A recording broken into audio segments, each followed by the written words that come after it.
राजा का अधिकार बता रहे थे कुछ और स्पष्ट हो गया, और उसने कुछ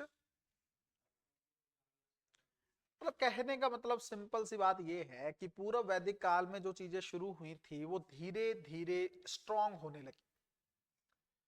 कैसे? पूर्व वैदिक काल में एक एक हिसाब से मान लो कि ग्रामीण समाज स्टार्ट हुआ, है ना, ग्रामीण समाज स्टार्ट हुआ पूर्व वैदिक काल में, और यही ग्रामीण समाज जो है आगे चलकर धीरे धीरे अपनी जड़ों को मजबूत करेगा। कैसे? राजा था तो पहले वो आनुवंशिक थोड़ा बहुत बनने की कोशिश कर रहा था, उसी टाइम पे उसका चुनाव भी होता था। फिर धीरे धीरे क्या होगा, एक समय ऐसा आएगा राजा को एक बंदे की जरूरत पड़ेगी। कौन सा बंदा? पुरोहित। उस समय अगर आप देखेंगे वेदों की रचना करने वाले लोग पुरोहित, ब्राह्मण, ऋषि, इन लोगों के सपोर्ट के साथ राजा अपनी सत्ता को क्या करेगा? मजबूत करेगा। देखो सिंपल सी बात यह है, पुरोहित ने राजा को कहा कि देख भाई, तुम्हें राज करना है, तुम्हें राज करना है, तुम करो, कोई दिक्कत नहीं, हम तुम्हें सपोर्ट करें। अब हम तुम्हें सपोर्ट करेंगे तो हमें कोई ऐसे लोग चाहिए जो काम करें, जिनसे हम थोड़ा गुलामी टाइप करवा सके। हम दोनों गठबंधन बनाते हैं। कौन कौन? ब्राह्मण और क्षत्रिय।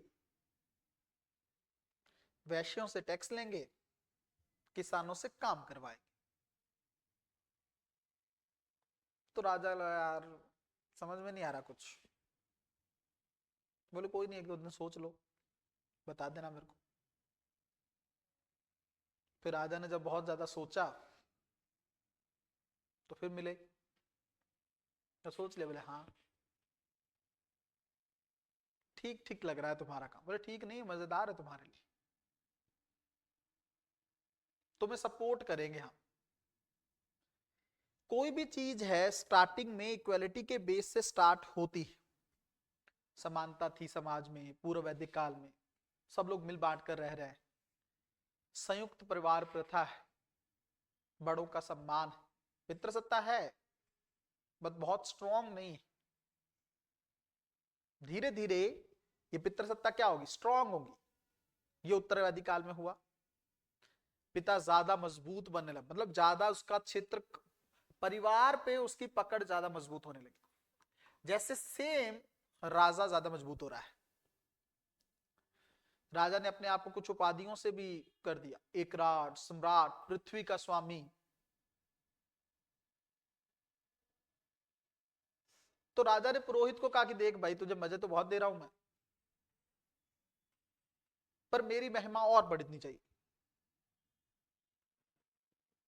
बड़े स्तर। तो पुरोहित ने कहा चिंता मत करो, एक कॉन्सेप्ट लेके आते हैं यज्ञ।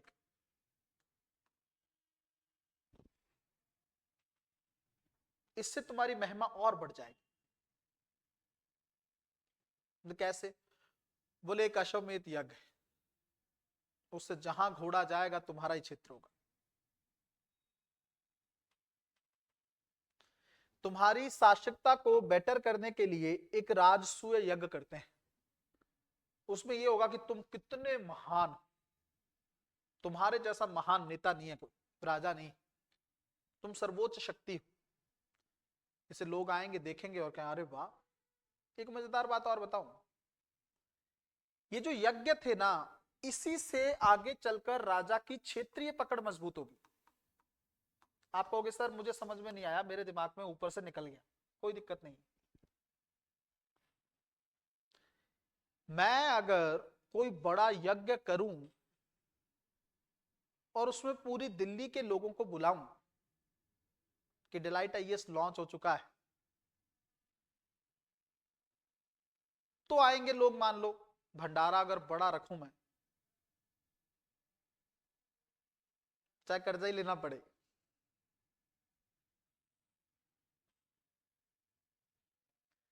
तो लोग जो दूर दूर से आएंगे कि चलो यार आज का खाना बड़ा मजेदार होने वाला है। और भारत में तो लोग ऐसे ही जाते हैं। और भंडारा करने का रीजन क्या होता है बताओ? अगर मैं कह दूं कि भाई डिलाइट आईएएस लॉन्च हो रहा है पर कुछ खाने पीने की व्यवस्था नहीं है, क्या लगता है आपको कितने लोग आएंगे? कोई कोई जिसको लगता है कि सर्कल मिलेंगे तो नजरें कैसे मिलाएंगे, तो इंसान तो चीजें कर लेता है, छोटी सी चीजों के लिए इंसान अपने पुराने कई सालों के संबंधों को बर्बाद करके रख देता है, छोटी सी चीज के चलते भूल जाता है इंसान की अगले दिन नजर मिलानी पड़ेगी।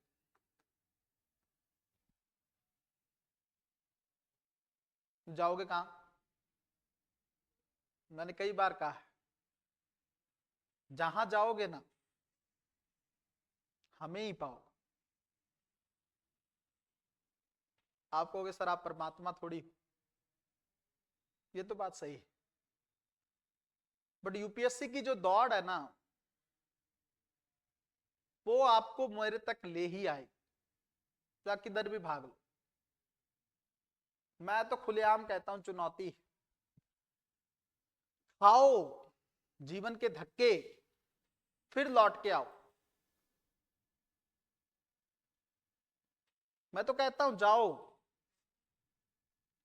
2-3-4 साल भटको, फिर डिफरेंस समझ में आएगा। अभी क्या है ना, सिर्फ सोना देख लिए हो, तांबा कांसा टिन लोहा इससे पाला नहीं पड़ा है अभी। जिसको सीधा सोना मिल जाता है ना उसको बाकी धातुओं की समझ नहीं रहती है। जब कांसे से मत्था मारना पड़ेगा, लोहे से मत्था मारना पड़ेगा, और तब समझ में आएगा ना, तब लौट के आओगे। अहंकार नहीं बोल रहा है, अहंकार कभी जीवन में आएगा नहीं, आ ही नहीं सकता है। समय बोल रहा है जो यूपीएससी को दिया है। बोल रहा था 1000 के आसपास ही सीटें रहने वाली, कल परसों की ही बात, सीटें आपके सामने।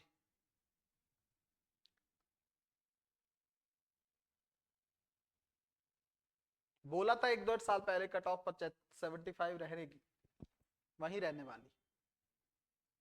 हमेशा से बोल रहा हूं यूपीएससी कॉन्सेप्ट का ही खेल है। एक्सपीरियंस जो है, अनुभव जो है, समय जो है वो मैटर करता है ना। 4 साल 5 साल, अच्छा एक बात बताओ, 5 साल 3 साल धक्के खाने के बाद वापस आए, किसका नुकसान है?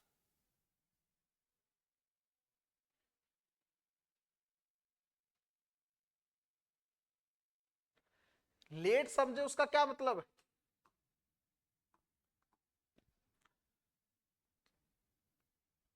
अंधा अंधा व्यक्ति गड्ढे में गिरे, जस्टिफाई किया जा सकता है, दिखता नहीं था, अंधा है, गिर गया। बट आंखें होते हुए गड्ढे में गिरे तो क्या कहोगे? मूर्ख, क्योंकि वही शब्द बनता है उसके लिए।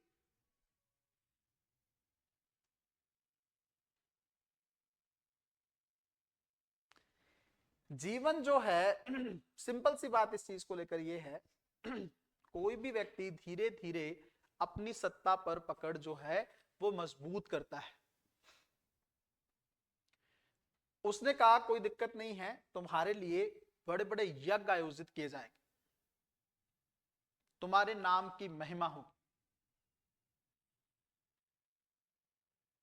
बोला ठीक है, अब मुझे स्वीकार है, और दोनों मिलकर पूरी दुनिया पर राज करेंगे। उनके लिए तो उस समय पूरी दुनिया वही थी ना। और किया भी इस गठजोड़ ने काफी लंबे समय तक राज तो किया ही है भारत में, किया है कि नहीं? कमजोर रहे वैश्य, कमजोर रहे शूद्र, एक इनको और चीज लगी कि बाहर का तो हम लोगों ने गुलाम ढूंढ लिया है,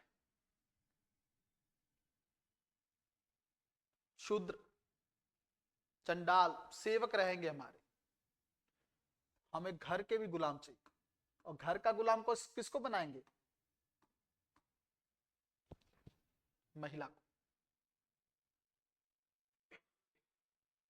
ऑफिस जाते हैं, पानी देने वाला कोई है, बट घर आते हैं तो चाय पानी और खाना देने वाला कोई नहीं है। तो किसको निकाला फिर? महिला। तो उत्तर वैदिक काल में धीरे धीरे महिला की स्थिति बेकार कर देंगे ये लोग।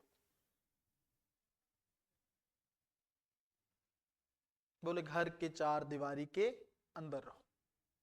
कॉन्सेप्ट समझो किस तरीके से मेंटालिटी को डिजाइन किया गया है। राजा अपनी पावर को मजबूत कर रहा है, राजा अपनी पावर को मजबूत कर रहा है, तो उसको लग रहा है कि बाहर तो मेरे को मिल गया, पुजारी ने मेरे लिए सेटअप कर दिया है, मेरे को घर का भी चाहिए। तो बोले कोई टेंशन क्यों लेते हो, मेरे रहते टेंशन नहीं लेनी है, हम सेटअप कर देंगे। बोले क्या सेटअप करोगे आप? तो महिला घर का काम करेगी। महिला अगर घर में रहेगी तो उसके पास आर्थिक पावर नहीं रहेगी। उसका पेशा क्या है? घर के अंदर काम कर। उसके पैसे नहीं देंगे। बोले पैसे देंगे? बोले कुछ नहीं। बाहर जाएगी तो पैसा कमाएगी, पैसा कमाएगी तो हमें चीजें हम पे ज्यादा हावी होगी।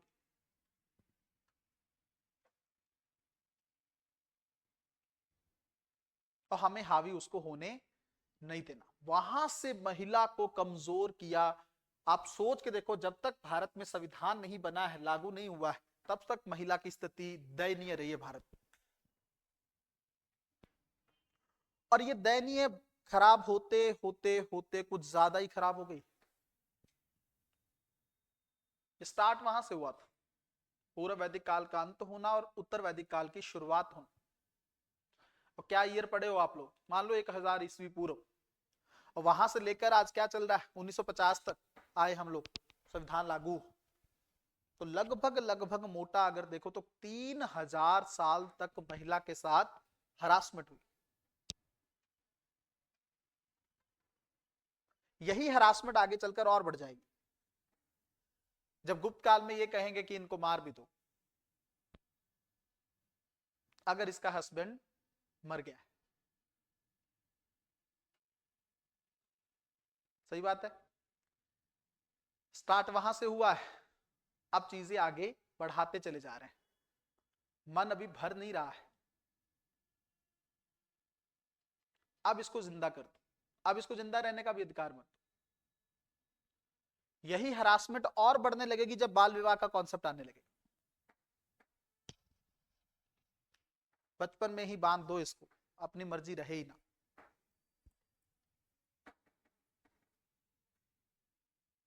फिर एक काम और करते हैं,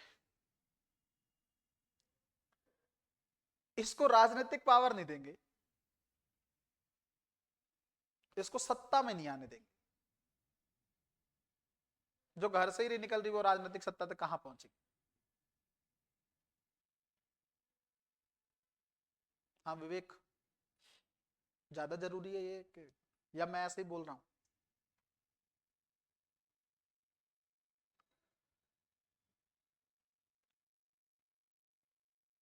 इसको सत्ता में ही नहीं आने दो, पॉलिटिकल पावर ही मत दो। तो इससे क्या हो जाएगा, कुछ चीज ही नहीं कर पाएगी अपने लिए। नारी वंदन विधेयक भारत में अभी आया, पिछले साल सरकार ने पारित किया, तब तक महिलाओं के लिए पॉलिटिकल कोई रिजर्वेशन को लेकर कुछ खास काम था नहीं, पंचायती राज के अलावा। पूरे प्राचीन और मध्यकालीन भारत में एक उदाहरण रजिया का मिलता है, जो शासक के तौर पर हिंदुस्तान, वरना तो है ही नहीं कोई। आजादी के बाद फिर भी इंदिरा गांधी जैसे लोग दिखते हैं, वर्तमान में भी कुछ लोग दिखते हैं, बट अगर आप पूरा दौर देखो, वो उत्तर वैदिक काल से स्टार्ट होकर, तो महिलाओं में पावर या कैपेबिलिटी नहीं थी, क्षमता नहीं थी उनके अंदर, फिर क्यों नहीं दिखी? किस तरीके से डिजाइन किया गया इस चीज को? वर्ण व्यवस्था का बनाना शूद्रों को ये एहसास दिला दिया कि आप जो हैं किसी चीज के काबिल नहीं है, आपको सिर्फ गुलामी करनी है। कितना साइंटिफिक तरीके से डिजाइन करके सारा काम कर लिया, बाहर काम करने के लिए भी कोई मिल गया, घर काम करने के लिए भी मिल गया, अब क्या टेंशन है, अब कोई दिक्कत नहीं। वर्ण, अच्छा देखो, अब पुरोहित जो है उसको ये चीज पता है कि अगर मैं ये सिस्टम बहुत लंबे समय तक चलाना चाहता हूं तो मुझे एक ही चीज पे काम करना है, क्या? वर्ण व्यवस्था को ज्यादा मजबूत करना है। इसका मतलब सामाजिक स्तरीकरण को क्या करना है? बढ़ावा देना है। स्तरीकरण ही तो है, स्तरीकरण का मतलब होता है सेक्शंस। एक सेक्शन ब्राह्मण का है, एक सेक्शन क्षत्रिय का है, वैश्य का है, शूद्र का है, चंडाल का है। समाज को विभिन्न वर्गों के बीच में बांटना सामाजिक स्तरीकरण है। तो और मजबूत करते हैं इसको। अच्छा, ये मजबूत होगा तो क्या मजबूत होगा? ब्राह्मण और क्षत्रियों का गठजोड़ मजबूत होगा।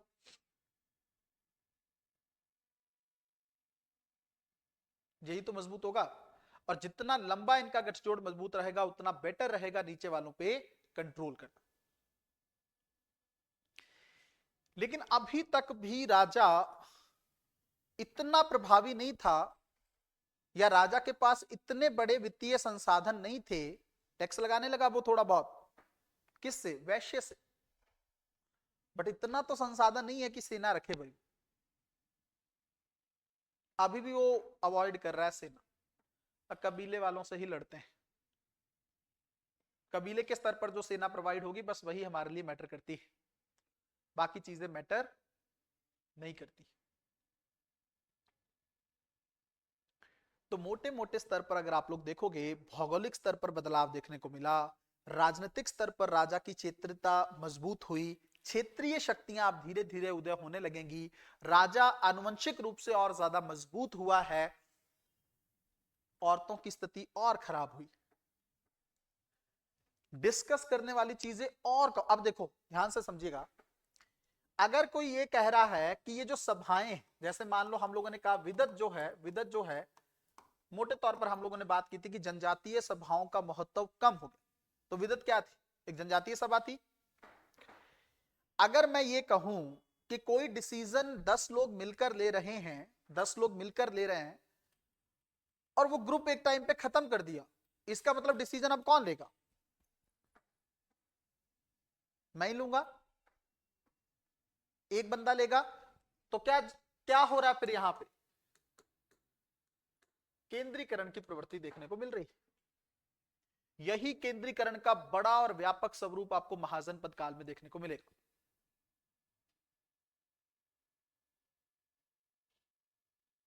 अब हथियार लेगा शक्ति राजा अपने हाथ, न्यायिक शक्तियां भी, सैन्य शक्तियां भी, राजनीतिक शक्तियां भी, सब कुछ मेरे पास।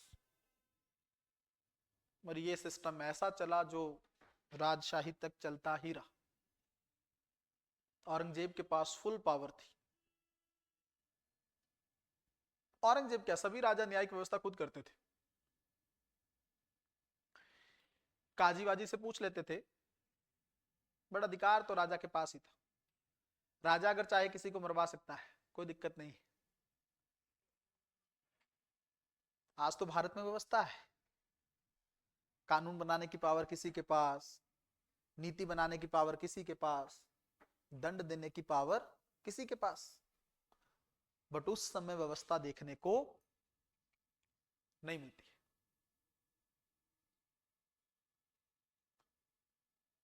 तो कहानी मोटे तौर पर क्या है? काफी सारे बदलाव उत्तर वैदिक काल में देखने को मिलते हैं। युद्ध अब किस चीज के लिए लड़ रहे हैं? क्योंकि कृषि अब मैटर करने लगी, कृषि प्रधान हो गई। पहले क्या था? पशुपालन था। तो पशुपालन प्रधान था पहले, तो पशुओं के लिए लड़ रहे थे, गाय के लिए लड़ रहे थे पूर्व वैदिक काल में। अब कृषि प्रधान है तो किसके लिए लड़ेंगे? कृषि के लिए तो क्षेत्र चाहिए। अब जमीन पर लड़ने लगेंगे। और जब जमीन पर लड़ने लगेंगे ना, तो एक कॉन्सेप्ट और निकल के आ जाएगा, क्या? भूमि स्वामित्व की अवधारणा, ऑनरशिप, ये जमीन किसकी है, ये क्षेत्र किसका है।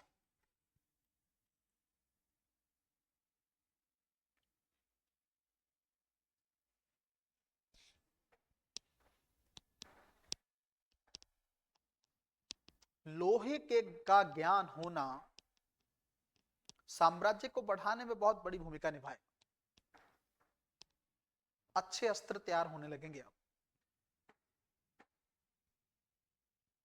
अच्छी संरचनाएं तैयार होने लगेंगी। अब युद्ध की काट जो घोड़े की होती हैं रकाब वगैरह, उन सब के लिए इस्तेमाल होगा इसका।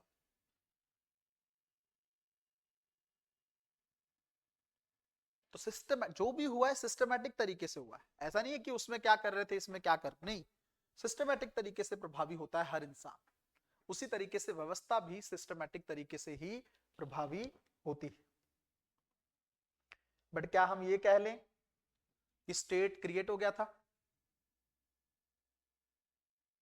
आगे चलकर स्टेट मतलब क्या, एक प्रॉपर राज्य। अब राज्य के लिए क्या क्या होना चाहिए? हम लोगों ने आज की आधुनिक अवधारणा भी स्टेट की पढ़ी है। जनसंख्या होनी चाहिए, क्षेत्र होना चाहिए, एक राजनीतिक सरकार होनी चाहिए। अभी तक ऐसा कुछ भी नहीं है, ये आएगा अब मगध के काल, अब महाजन पद के काल ये होगा। 500 ईसा पूर्व के आसपास का सेगमेंट अगर हम लोग देखते हैं